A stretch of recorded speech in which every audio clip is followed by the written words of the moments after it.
Salam tout le monde, petite vidéo improvisée de réponse à Moda Malin, à Cro-Blanc et à Psyodélique en direct d'un resto de gastronomie française, d'accord?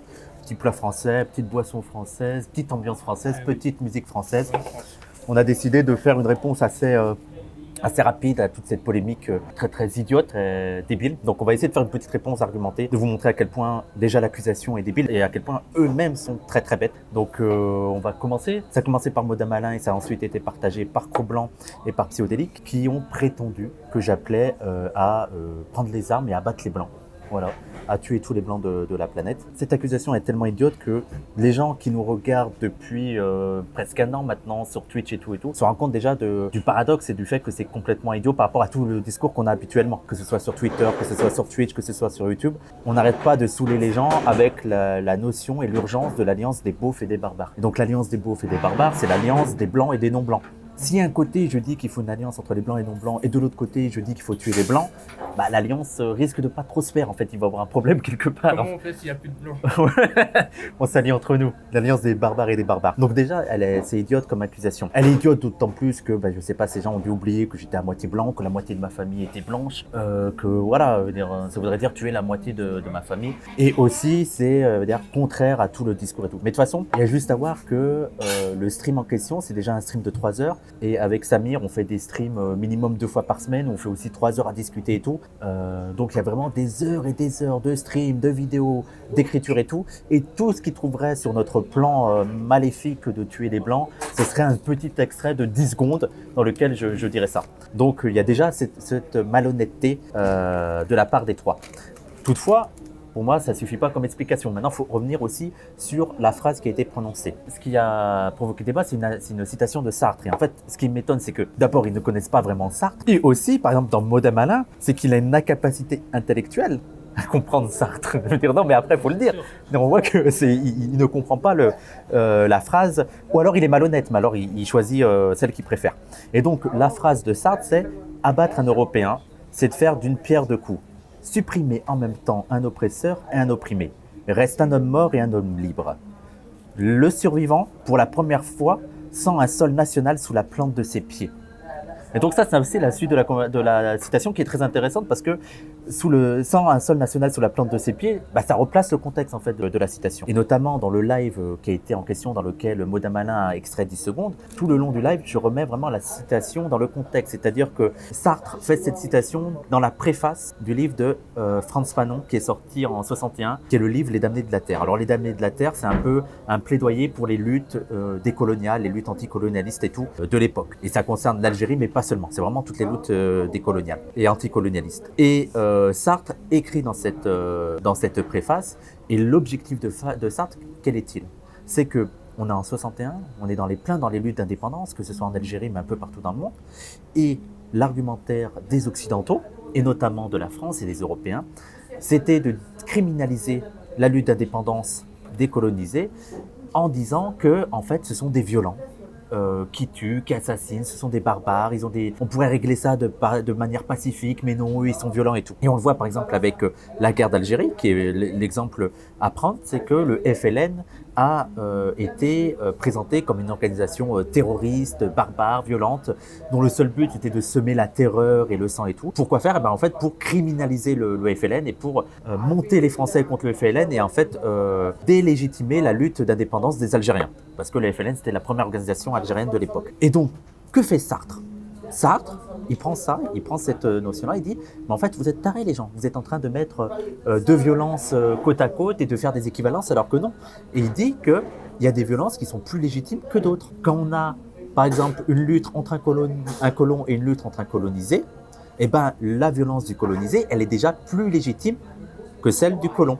Et en fait, il explique aussi dans le statut colonial, il dit que déjà la violence existe de par l'existence de la colonisation, c'est-à-dire que la violence, c'est pas seulement les échanges d'armes, les coups de feu et tout, c'est le statut colonial en lui-même, c'est la colonisation en lui-même, c'est-à-dire la discrimination, l'apartheid, l'exploitation, mais aussi la violence, que ce soit des représentants de l'État, mais aussi des civils et tout.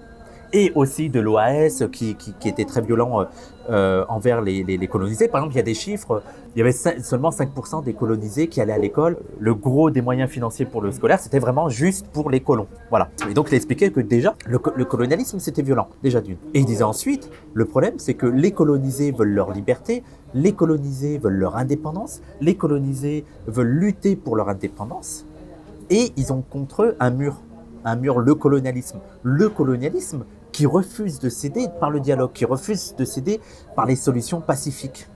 Et donc, face à ce mur, il n'y a plus qu'une solution, c'est de parler, comme disait Malcolm X par rapport au racisme, de parler le langage que vous voulez comprendre, que vous comprenez. Mais quand Malcolm X dit on va parler le langage que vous comprenez, c'est-à-dire que si les colons avaient compris les messages de paix, de dialogue et tout, ils auraient utilisé ce langage. Sauf que ce n'est pas le cas. Le colon utilise la violence pour exister, utilise la violence pour perpétuer son système, utilise la violence pour écraser les mouvements d'indépendance. Et bien malheureusement, les colonisés sont obligés, pour se défendre et pour mener leur lutte, d'utiliser des moyens violents.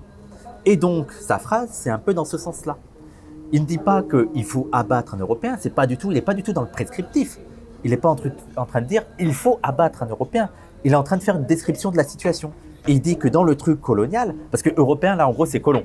Voilà, c'est comme ça qu'il faut le comprendre dans le livre de François Fanon. Et il dit, en fait, dans ce schéma-là, quand eux, ils abattent un Européen, en fait, et quand ils abattent un colon, en fait, ils luttent pour leur liberté. En fait, ils sont obligés de passer par là.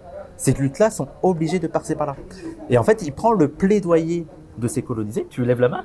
Non, mais est-ce que c'est vraiment important d'expliquer encore une fois, parce que je pense pas qu'ils vont vraiment entendre tout ça. Je pense, selon moi, ils cherchent juste un motif pour pouvoir t'harceler, non ? Parce qu'ils sont bons qu'à faire ça, au final. Oui, ça c'est l'extrême. Après, je pense que tu as quand même des gens honnêtes qui peuvent être interpellés par la phrase, sortie de son contexte, tu vois, de tout le contexte dans lequel je le présentais. Et je pense que pour eux, j'explique vite fait. Mais après, je suis d'accord avec toi qu'il y en a beaucoup, en fait, ils s'en tapent. Mais on va y revenir sur ça, où le but, en fait, c'est juste de me criminaliser, de me diaboliser et tout. En fait, ce qui m'avait aussi reproché, c'est d'appliquer la phrase de Fanon, de Sartre à maintenant. Et en fait, ce que je disais dans le live, c'est que je regrettais cette perte de radicalité, mais jamais dans le cadre de l'Europe, parce que dans le de Sartre, c'est jamais le cas de l'Europe. Mais je regrettais cette perte de radicalité dans les penseurs de la gauche par rapport aux l'autre du Sud. Et notamment, l'exemple que je prenais, c'est le cas de la Palestine. Et je disais, et on le voit actuellement, c'est-à-dire que les Palestiniens là sont en train de lutter pour leur indépendance, sont en train de lutter même pas pour l'indépendance, pour une vie digne, une vie humaine face aux bombardements israéliens. Et donc, tu as des gens qui sont en train de dire « Ah, quand même, les Palestiniens, c'est pas très cool, ils utilisent la violence et tout. » Alors que non, Sartre, il serait là, il dirait « Non, ils sont légitimes en fait. Il faut qu'on soutienne les Palestiniens parce qu'ils doivent faire face à un pouvoir colonialiste et aussi un pouvoir qui n'hésite pas à leur mener la vie dure dans la vie de tous les jours et aussi à les bombarder, à les tuer et qui refusent d'engager un dialogue, qui refusent d'être dans une solution pacifique pour sortir du conflit, mais qui est vraiment dans l'usage du rapport de force. Et donc les Palestiniens sont eux-mêmes obligés de s'engager dans le rapport de force. Et donc nous, qu'est-ce qu'on fait par exemple quand il y a ce rapport de force-là ? De quel côté on est ? Sartre, il a choisi le côté des colonisés. Je choisis le côté des colonisés et je les soutiens dans leur manière de lutter parce que c'est eux qui décident comment ils vont mener leur lutte et je les soutiens et je comprends ce combat-là. D'ailleurs, Modamala a coupé en fait, il a coupé tout le truc. D'ailleurs, nous, en fait, on n'a plus la vidéo parce que c'était sur Twitch et on l'a fait il y a 3-4 mois et Twitch supprime les vidéos au bout de 2 mois. Donc moi, je mets au défi Modamala. Vu qu'apparemment il a la vidéo dans son PC, qu'il l'a gardée assez longtemps, j'espère que tu n'as pas fait des choses un peu bizarres avec cette vidéo. Hein, on ne sait pas parce que tu as des dossiers apparemment, je sais pas. Hein. Mais je te mets au défi, Modamalin, de mettre le stream en entier pour que les gens fassent leur avis. Voilà, si tu es prêt. Parce que moi j'assume totalement ce que j'ai dit dans ce stream. Attends. Moi je pense que il fera jamais ça. Ben oui, non, mais c'est un lâche. Mais oui, c'est un lâche. Non, mais on sait que c'est un lâche. Il est obligé de couper 30 secondes d'un truc pour nous faire dire ce que j'ai pas dit. Mais voilà, donc je te mets au défi, Modamalin, de mettre cet extrait-là sur les réseaux, si tu peux. Voilà. Et comme ça, les gens feront un avis. Et en plus, en fait, ce qui est étonnant aussi, c'est que moi, sur Twitter, je me suis aussi déjà fait attraper la veste parce que je disais qu'il fallait arrêter de bander sur une révolution armée en Europe et qu'on allait se faire écraser. Tu vois, et donc tu as beaucoup de gens à gauche et tout qui m'ont pris, ils m'ont dit ah bah non mais si c'est possible et tout. Moi j'étais en mode mais arrêtez. Et donc à côté de ça, je demanderais aux gens d'aller tuer des blancs. Non mais n'importe quoi. Attends, n'importe quoi. Le camp de la guerre civile, c'est pas. Ouais, c'est pas nous. Non, s'il y a une solution, voilà, s'il y a une solution pacifique, l'alliance des beaufs et des barbares, il faut aller dans la. De toute façon, l'alliance des beaufs et des barbares, c'est cette idée-là. On voit que d'un côté il y a un ensauvagement des blancs avec l'extrême droite. On voit d'un côté, il y a aussi un ensauvagement de nous avec des techs réactionnaires et aussi avec certains qui vont partir dans le djihadisme et tout. Donc, il y a un ensauvagement des deux côtés. Et à un moment donné, il faut se dire, non, stop, on a intérêt à discuter, à voir comment on peut s'unir. Par contre, il y a des gens qu'on ne va jamais convaincre. Et comme tu as dit, Moda Malin, Cro-Blanc ou Psyodélique, ils s'en tapent en fait de ce que je dis vraiment. Ils s'en tapent de la vérité. Ils s'en tapent de savoir que en fait, tous mes discours et tous les discours qu'on a, c'est engager un dialogue entre les prolos blancs et les indigènes pour voir comment s'en sortir par le haut. Eux, ce qu'ils veulent, parce qu'ils sont dans un combat politique, c'est de diaboliser en fait les militants antiracistes. Et on voit que ça a toujours été ça. Dans toute l'histoire de l'antiracisme, il y a toujours eu une volonté de criminaliser les acteurs de l'antiracisme. Alors, on le voit dans les années 60, on l'a vu avec Malcolm X, on l'a vu même avec Martin Luther King, et puis dans toute l'histoire, et même en France, que ce soit dans les années 80 et tout, il y a toujours eu cette volonté-là. On voit avec le comité Adama de criminaliser, en fait, c'est une famille de délinquants, c'est une famille de... Et on le voit aussi avec Ouria Boutelja. Alors Ouria Boutelja, ça fait 15 ans que ça dure, même Rokhaya Diallo, diabolisée, en fait, elle veut la guerre civile et tout. Donc il y a toujours cette stratégie-là de, vu que sur les arguments, sur le plan des idées, on les détruit, quoi. Sur le plan des idées, Moda Malin, je l'attrape, je lui mets un high kick, je lui mets des petites patates, il le sait très bien. Donc qu'est-ce qu'est leur solution? Et Cro-Blanc, on n'en parle pas. Cro-Blanc, on n'en parle pas. Sur le plan des idées, Cro-Blanc, après, je sais pas, le reste du monde tape. Sur le plan des idées, on te retourne. Quelle est leur stratégie alors? C'est de nous faire dire en fait des trucs qu'on dit pas pour essayer de nous diaboliser vers les gens, pour dire que vous avez vu, eux, ça va être la guerre civile. Vous avez vu les dingueries qu'ils disent. Et ça, c'est exactement ça, tu vois, là, de dire que je veux tuer les blancs. Toi, c'est vraiment cette stratégie-là. Donc, eux, l'extrême droite, de toute façon, on va pas les convaincre. Et de toute façon, c'est la stratégie de l'extrême droite de faire de l'intimidation. Parce que qu'est-ce qu'a fait Cro-Blanc et qu'est-ce qu'a fait Moda Malin et qu'est-ce qu'a fait Psyodélique? Parce que pour moi, Psyodélique, c'est l'extrême droite aussi. On va arrêter le mytho 2 secondes.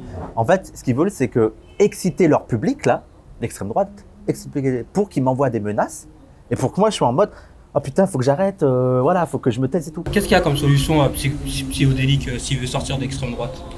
Mais il est d'extrême droite, comment tu veux qu'il sorte d'extrême droite? Qu'il arrête de sucer les femmes. Oui, mais de toute façon, lui, il le fera jamais. Parce que, par exemple, il dit que moi, je suis dangereux, je suis d'extrême droite, je suis raciste. En même temps, il est pote avec Conversano, qui est ouvertement un racialiste, mais dans le sens le plus biologique, le plus pur. Et je rappelle que Psyodélique rigolait avec Conversano dans un stream où Conversano disait clairement que les Noirs étaient moins intelligents. Et Psyodélique rigole avec lui. Et là, il n'y a pas de problème. Et Cro-Blanc, il n'arrête pas de fantasmer cette guerre raciale et il n'y a pas de problème. Par contre, moi, alors là, en fait, tu peux dire que les Noirs et les Arabes sont des inférieurs. Parce qu'eux, ils vont être un peu comme ça, sont des êtres inférieurs. Il va falloir faire quelque chose pour régler ce problème et tout et tout. Psyodélique, pas de problème. Par contre, avoir un discours antiraciste, là, Psyodélique, il a un problème, tu vois. Il a un problème. Parce qu'en plus, on dit jamais, nous, à battre les blancs, on n'a jamais dit ça. Mais c'est juste avoir un discours antiraciste, pour lui, c'est une dinguerie. Pour lui, c'est une dinguerie. On a parlé de la stratégie d'intimidation et on voit que l'extrême droite est de plus en plus dans cette stratégie-là et ouvertement. D'ailleurs, moi, je vous invite à regarder aussi les 30 dernières secondes de la vidéo de Moda Malin, la lettre qu'il m'adresse. C'est une lettre clairement fasciste, vraiment. Et donc, cette radicalisation de l'extrême droite, elle est due, selon moi, à deux choses. C'est parce que d'abord, on est dans une période de crise, crise économique, crise écologique, crise politique. On sent que le pôle politique est en train de se polariser entre une aile gauche et une aile droite et que ça va vraiment être des affrontements comme ça. Et d'un autre sens, c'est aussi parce que ils ont peur en fait des avancées qu'on est en train de faire. Mais déjà Malcolm X disait, faudrait que je te retrouve la citation, mais Malcolm X avait déjà dit ça, que le suprémacisme blanc se radicalisait d'autant plus que l'antiracisme montait.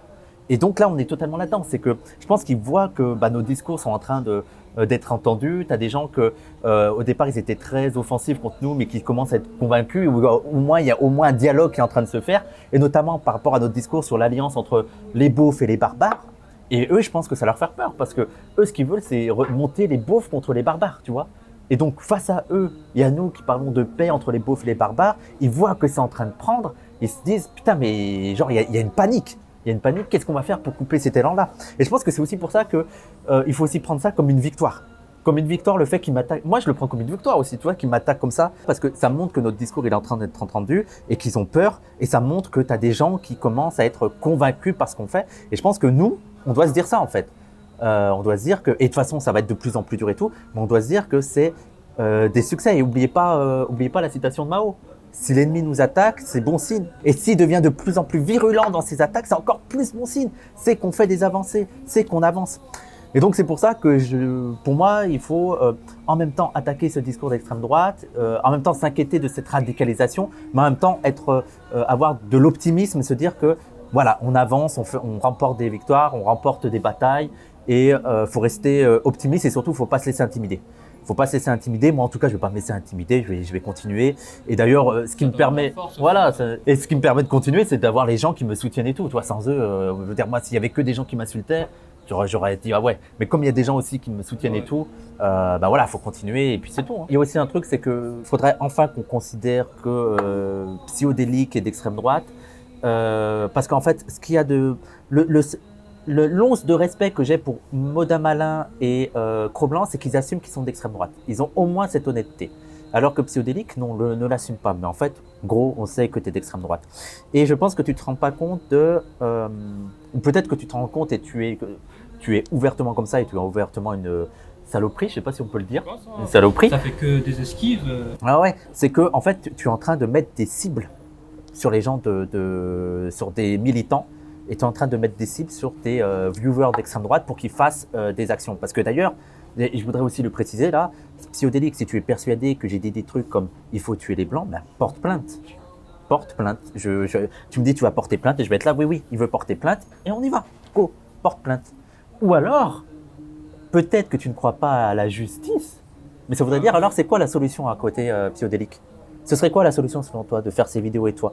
Et tu fais des vidéos comme ça où tu me désignes comme cible et je dirais des dingueries, tu veux pas porter plainte, donc tu attends que ce soit réglé comment? Sachant qu'il a une communauté Voilà. harceleurs. Oui, il a vu les menaces de mort et tout, il a rien dit. Donc en fait, ce que tu attends, c'est que quelqu'un vienne faire justice lui-même. Voilà, en fait, mais assume-le, dis-le oui clairement. D'ailleurs, oui, j'ai vu que sur Twitter, tu as justifié les menaces et tout, donc ça veut dire que tu ne fais pas confiance à la justice. Donc, quelle serait la solution, selon toi, pour régler ce problème? Dis-moi. Dis-moi, mais sois clair pour une fois dans ta vie. D'habitude, j'essaie d'esquiver Psyo. Je pense pas que je vais porter plainte parce que pour moi, c'est pas la solution et tout. Voilà. Mais je pense que je vais au moins signaler la vidéo parce que juste le titre est assez scandaleux. Je veux dire, il fait comme si j'avais dit cette phrase-là. Genre, il faut abattre les blancs, comme si c'était moi qui avais dit ça. Donc, je vais au moins signaler la vidéo. Et voilà, si vous pensez que vous aussi, c'est scandaleux et tout, vous pouvez faire de même. Et je vous remercie pour ça. Et merci pour le soutien. Et merci à tous les messages. Merci à tous les messages de soutien. Merci à tous les retweets de nos tweets. Voilà, merci beaucoup les gens. Et on compte sur vous. Et le combat continue. Partie 4, comme dirait Kerry James. Elle est pas bien la conclue?